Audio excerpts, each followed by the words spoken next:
Hey guys, today's video is going to be coming to you in a couple different parts, and I think they're all going to be pretty quick. First things first, I am doing the BookTubeAthon. I haven't talked about it at all. I'm not participating in all of the challenges and all the giveaways and everything that's going on, but apparently you can just do whatever you want to do with the BookTubeAthon, so that's what I'm doing. If you want information about that, I'll link some things in the description. So I'm going to tell you, first of all, what I've already read. And the first thing I read was The Voyage of the Dawn Treader by C.S. Lewis. It's the third book in the Chronicles of Narnia. I had not read this previously. I'm going to use this to fulfill the challenge of read a book of a genre you haven't read much of this year, because this is a fantasy and it's a middle grade book and I haven't read much fantasy or middle grade, so I'm using it for that. And because you can double up challenges, I also may use this for the book to movie adaptation challenge, because there is a movie of this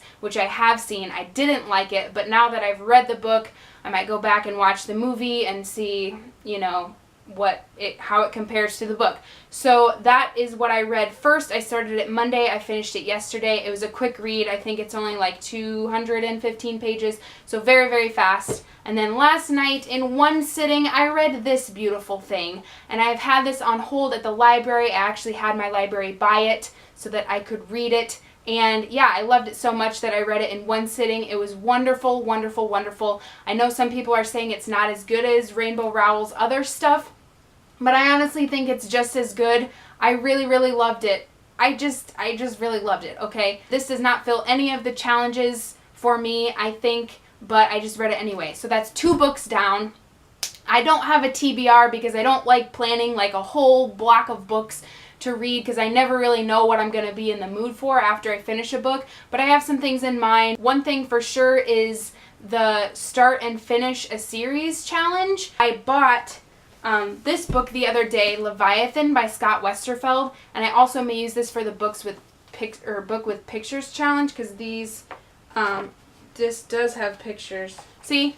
This is in a series, and I've been meaning to read this for literally years, so I figure I might as well try now. It's a big book, and so are the next ones, but the print is like pretty spaced out and there's pictures, so I'm hoping that maybe I could actually read all of these in the next couple days. So I guess we'll see, but that's the only thing I'm going to even sort of commit to is those. The next part of this video is going to be the sort of daily prompts for the BookTubeAthon, and today's was redesign or redraw a book cover that you think is really ugly. And I'm going to share with you some things I did actually a while ago, and I didn't redo these covers because I thought they were ugly. I redid them because I read this article, which I'll link to. It was a really great article about the trend of having sort of typography based and like illustration based covers for young adult, as opposed to photographs of girls and photographs of couples. So I decided to take 2 books that I really, really love and give them a sort of typographic,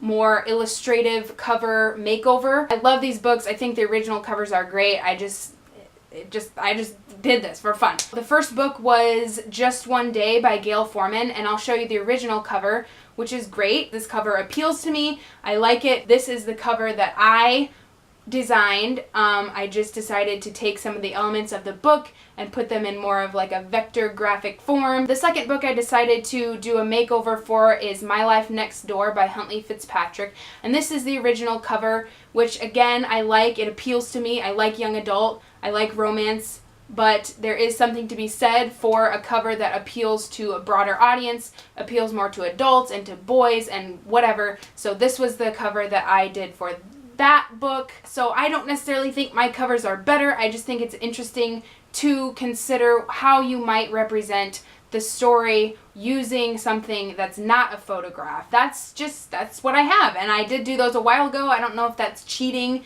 to use work that I didn't just now generate. I've been meaning to create more of those sort of typographic makeovers. If you have any ideas for books that could benefit or would be interesting to have something like that done, please let me know. I'll probably do more in the future, and I'll probably show you those. So yeah, I think that's all I have. I don't know if I'm going to do many more BookTubeAthon videos. I'll probably do a wrap up to show you everything that I end up reading in the week. But yeah, I hope that you have a great day, and I'll see you later. Bye.